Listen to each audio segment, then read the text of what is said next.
Bienvenidos una vez más a su programa Perspectivas. Les saluda Gaby Peroso. Nicolás Maduro acaba de ser invitado a participar en un nuevo proceso de paz para Colombia. Se trata de un diálogo entre el gobierno de Gustavo Petro y el grupo terrorista ELN. Él pasaría a ser de presunto sponsor del terrorista a garante de la paz. Para analizar este y otros temas, hemos invitado a Eduardo Gamarra. Él es experto en política latinoamericana y adicionalmente profesor del Departamento de Política y Relaciones Internacionales de la Universidad Internacional de Florida, FIU. Muchísimas gracias, profesor, por estar aquí. Un placer estar contigo, Gabriela, como siempre. Profesor, quería justamente su interpretación sobre esta invitación formal que ha sido aceptada por Nicolás Maduro. ¿Qué podemos esperar de este nuevo proceso? Bueno, Gabriela, yo creo que hay que entender acá que las circunstancias han cambiado de manera radical entre Venezuela y Colombia y que el ELN durante los últimos años ha tenido un espacio digamos, amplio para ejercer sus actividades en Venezuela. Por eso, de alguna manera, lo que tú decías, que Venezuela eh, parece ser juez y parte en este caso. Pero visto desde la perspectiva de, yo diría, Colombia y por supuesto del ELN, la presencia de Venezuela y por supuesto la presencia cubana es de absoluta importancia si se va a avanzar en algún sentido. Ahora bien, ¿cómo podemos entender este proceso si esos grupos siguen haciendo vida en Venezuela, siguen cometiendo crímenes en Venezuela y adicionalmente varias organizaciones internacionales han dado cuenta que ese ELN ha trabajado en operaciones específicas con militares venezolanos para cometer crímenes? ¿Realmente ese proceso de paz puede llevar a algún lugar? Bueno, eh, la pregunta es difícil porque, reitero, han cambiado las circunstancias y sobre todo de la relación entre el gobierno de Venezuela y el gobierno de Colombia. Eso hace que muchas cosas que antes eran completamente inaceptables, hoy se han convertido parte de la rutina.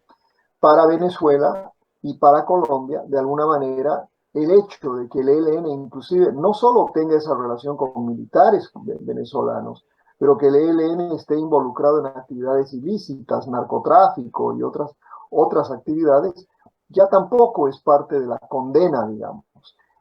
Yo creo que esto, por eso decía, es parte de un nuevo proceso de negociación entre grupos y sectores que de alguna manera piensan igual y que creo que están comprometidos con esta idea de que el ELN ingresará en un proceso de paz.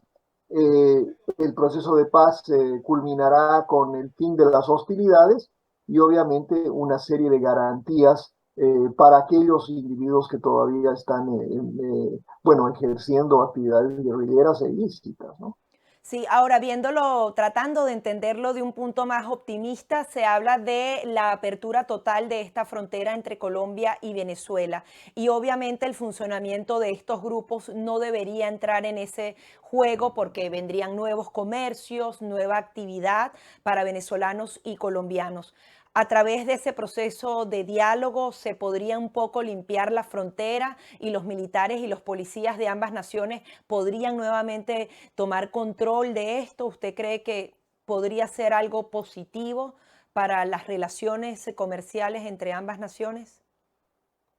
Bueno, yo creo que ese es el objetivo del presidente Petro, ¿no? Es normalizar lo que antes pues era una frontera extraordinariamente dinámica, una frontera de gran intercambio comercial que le favorecía mucho a propósito a comerciantes, a la empresa privada colombiana. Entonces yo creo que la intención es normalizar esa frontera. El problema con normalizar esa frontera es que de alguna manera pues se echa por la borda todo lo que se ha venido haciendo para tratar de mover a a Venezuela hacia un proceso democrático. Hoy esos cuestionamientos que había a Maduro y a su régimen, pues han tomado un segundo lugar, ya no son parte de la política exterior de Venezuela, ni son parte de, digamos, de un compromiso regional para lograr la democratización de Venezuela. Entonces, el objetivo central es abrir una frontera, facilitar el comercio, eso sí es positivo. Lo negativo es, primero, un proceso de paz entre individuos pues están básicamente cometiendo todas esas irregularidades que conocemos y lo peor, que de alguna manera ha ganado el autoritarismo de Nicolás Maduro, se ha impuesto y se ha consolidado. Sí, hablando justamente de ese objetivo de llevar a Venezuela a la democracia, está este nuevo llamado que hace la Unión Europea junto a más de 17 países para que vuelvan a la mesa de diálogo. En primer lugar, profesor, ¿usted cree que van a volver antes del 2024 a negociar? Y también la figura del presidente Gustavo Petro dentro de esa negociación, porque incluso él también podría facilitar que nuevamente se sienten con la plataforma unitaria. ¿Usted lo ve posible? Sin especular mucho, creo que tenemos que entender lo siguiente, ¿no? La estrategia del presidente Maduro ha sido siempre, digamos, patear la pelota suficientemente adelante para que nadie la pueda agarrar y de esa manera simplemente hacer el juego que él quiere. Es decir, él en el transcurso de los últimos 6 años, en repetidas ocasiones, ha hecho el juego de las negociaciones, pero él tiene una estrategia doméstica que le ha funcionado. Ha cansado a la oposición, una oposición extraordinariamente desorganizada, una oposición que no ha podido lograr el objetivo inclusive de presentar un candidato con la capacidad de ganarle a Nicolás Maduro. Y yo creo que ahora, ¿no? Si es que el pasado es un indicio de lo que podemos esperar, yo creo que el presidente Maduro dirá, vamos a entrar en negociaciones, se involucrará a Petro, se involucrarán otros, pero las negociaciones no arrancan. Y no creo que las negociaciones arranquen definitivamente no en lo que queda de este año. Veamos cuándo en el año 23 y si es suficiente, ¿no? Para, digamos, las elecciones del año 24. Sí, Venezuela podría llegar a esas elecciones del 2024 con una negociación a medias. Estamos viendo la presencia del secretario general de la OPEP en Venezuela. Hace algunos meses Francia llamaba a que Venezuela volviera al mercado petrolero. Hay conversaciones directas entre Estados Unidos y el régimen de Nicolás Maduro para que se envíe petróleo en algún momento, así sea para pagar deuda de Venezuela a Estados Unidos. Con todo ese escenario, a Maduro no le conviene y no necesita esa negociación. ¿Cómo lo ve? Lo acabas de decir, Gabriela. Nicolás Maduro no necesita esa negociación. ¿Y con quién va a negociar? Con una oposición que está totalmente dividida, una oposición que aparentemente no tiene liderazgo, ¿no? Es difícil saber cuál será la contraparte negociadora. Y al final, yo me quedo con la siguiente observación. Nicolás Maduro ha ganado esta partida y no tiene que negociar. Él ve que él está en absoluto control y la comunidad internacional de alguna manera, a través de estos acuerdos, a través de estas negociaciones, está esencialmente reconociendo que es el gobierno legítimo de Venezuela.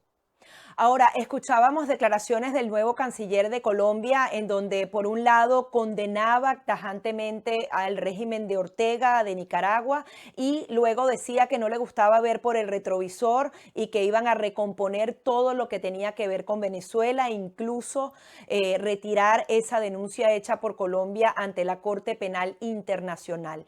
¿Cómo puede la comunidad internacional dejar que no se olviden todos esos crímenes de lesa humanidad que actualmente están siendo investigados y adicionalmente todos esos casos penales que están en Estados Unidos, en otras partes de Europa, que si bien Nicolás Maduro ha logrado lavarse la cara, la gente no se olvide de esas víctimas.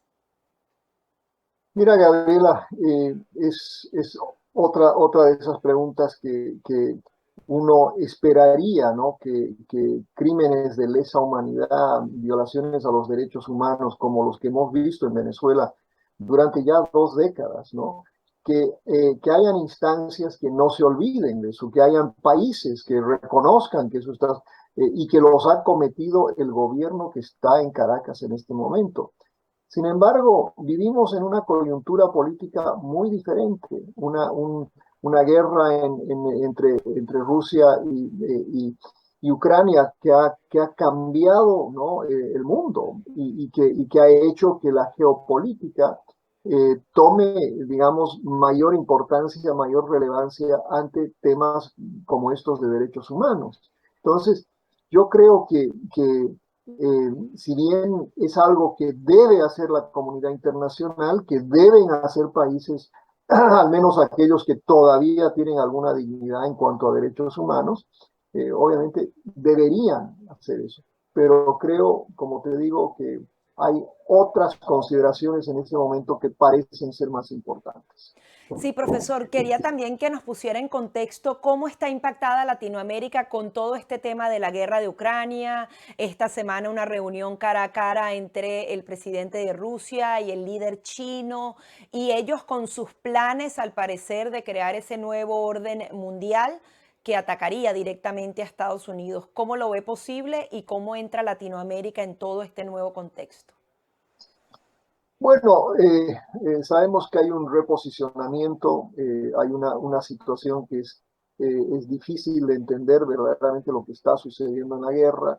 Vemos los avances de Ucrania que han sido significativos esta última semana y media. Vemos quizás un presidente Putin muy debilitado internamente, incluyendo solicitudes por su renuncia, etcétera. Y vemos también una China que si bien uno puede decir que la China está, digamos, en una muy buena posición, también tiene problemas internos, también tiene serios problemas que tiene que resolver, incluyendo problemas económicos. Entonces, el mundo está reposicionándose y Estados Unidos está también reposicionándose. Yo creo que, por ejemplo, particularmente desde los que defienden a Rusia y en América Latina en particular, hay mucha prisa digamos, en celebrar la caída del imperio norteamericano. Y yo creo que es prematuro, ¿no? Yo creo que es muy prematuro. Estados Unidos sigue siendo una fuerza muy importante y eso lo demuestra precisamente cómo se ha conducido la guerra en Ucrania. El hecho que Ucrania haya hecho estos avances en estas últimas semanas refleja sobre todo el gran financiamiento norteamericano y la presencia norteamericana en ese conflicto. Entonces, creo que es muy prematuro cantar victoria de los chinos o de los rusos en esta recomposición del mundo, como también es prematuro decir que Estados Unidos ya no tiene influencia, ¿no? ¿Y dónde se posiciona América Latina? Ahí está, yo creo, el meollo de la pregunta tuya. Eh, América Latina, muchos países eh, han decidido, ¿no? Que particularmente países como Bolivia, como Venezuela, como Nicaragua, alinearse de manera directa con Putin. Y eso, en mi opinión, es un error a largo plazo de ellos en este conflicto en particular. Creo que el rol chino en América Latina es más importante que el ruso. Rusia no es un actor de gran relevancia en América Latina. China sí lo es. Es un país con enormes inversiones, con enormes intereses en la región y que por lo menos desde el año 2005 ha desplazado gran parte del poderío económico norteamericano en la región. Pero China no es Rusia y China Yo creo que muchos países que comercializan con China lo pueden verificar que la China no es un país fácil con el cual uno puede negociar. Ellos no perdonan deudas, ellos no son generosos cuando tiene que ver con sus intereses nacionales. Profesor, también quería su evaluación sobre la región, la nueva elección de un presidente de Colombia, la derrota que se sufrió en Chile con esa posible reforma constitucional y también las elecciones de Brasil. ¿Cómo ve la región? ¿Estamos frente a una nueva era para Latinoamérica? Eh, Otra vez es difícil, ¿no? Llegar a una conclusión. Por ejemplo, después de la victoria de Petro, ¿no? Quizás era fácil decir, bueno, la izquierda se ha consolidado en la región y todos los países hoy en día van a ser países de izquierda y resulta que viene el referéndum en Chile y es un referéndum extraordinariamente importante que rechaza una constitución diseñada por una izquierda que acababa de ganar unas elecciones. Entonces, yo creo que de alguna manera tenemos que entender mejor a los electorados en cada país y tenemos que entender que si pudiéramos hablar de un gran electorado latinoamericano, que quizás es más inteligente de lo que pensamos, que no simplemente se mueve como veleta de acuerdo a las promesas del presidente de turno, ¿no? Creo, por ejemplo, que lo que vamos a ver en Brasil va a ser muy importante. Las encuestas dicen que ganará Lula, eh, pero, eh, pero Lula no es Maduro, Lula no es Ortega, Lula no es ni Morales ni Arce, ¿no? Y definitivamente Lula tampoco es un Boric. Y Brasil no es ninguno de esos países. Brasil es un país extraordinariamente importante en todo sentido. Entonces, creo que tenemos que ver qué Lula llega a la presidencia. Tiene un candidato a la vicepresidencia conservador, que más o menos nos da un indicio de que Lula no será un líder de los populistas tradicionales latinoamericanos, ¿no? Entonces, por eso digo, creo que hay que ser mucho más cauto en el análisis. Eh, yo creo que ni hay una gran posibilidad de una consolidación de gobiernos de extrema izquierda, ni hay tampoco una posibilidad de que la región vaya por una dirección, digamos, hacia el caos, ¿no? Eh, yo creo que hay que tomar a cada país con sus especificidades y entender, ¿no? Por ejemplo, el caso de Chile nos da alguna pauta sobre lo que podría pasar en el resto de América Latina, pero Ahora, no es... sí, ahora, profesor, usted dice que Lula no es un populista. Sin embargo, la figura de Lula da Silva y de Gustavo Petro son dos personalidades muy poderosas, muy distintas, por ejemplo, a un López Obrador, más parecidas a Hugo Chávez en el tema de estrategia. Y esto obviamente podría darle un nuevo respiro a estos movimientos. Quizás no se van a parecer a Venezuela, pero son dos líderes importantes con experiencia e inteligencia. Hay quienes los identifican así. ¿Esto podría girar completamente el rumbo de Latinoamérica?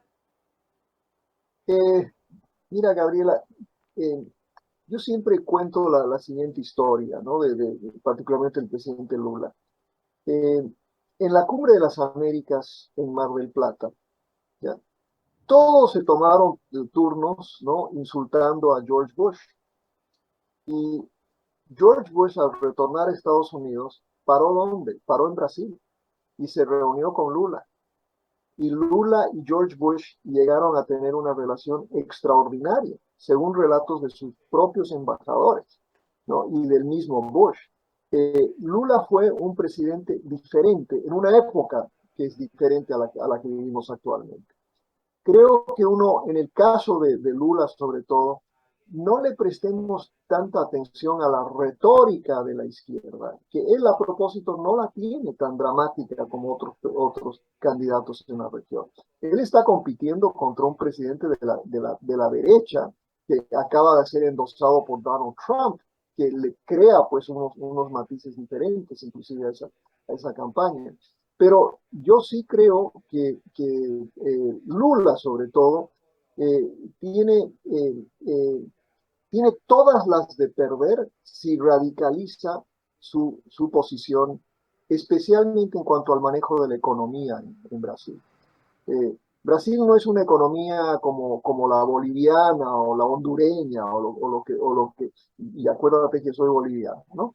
Entonces, son economías muy pequeñas, diferentes. Brasil es una economía de unas proporciones mundiales y por lo tanto no es un país donde se puede experimentar mucho.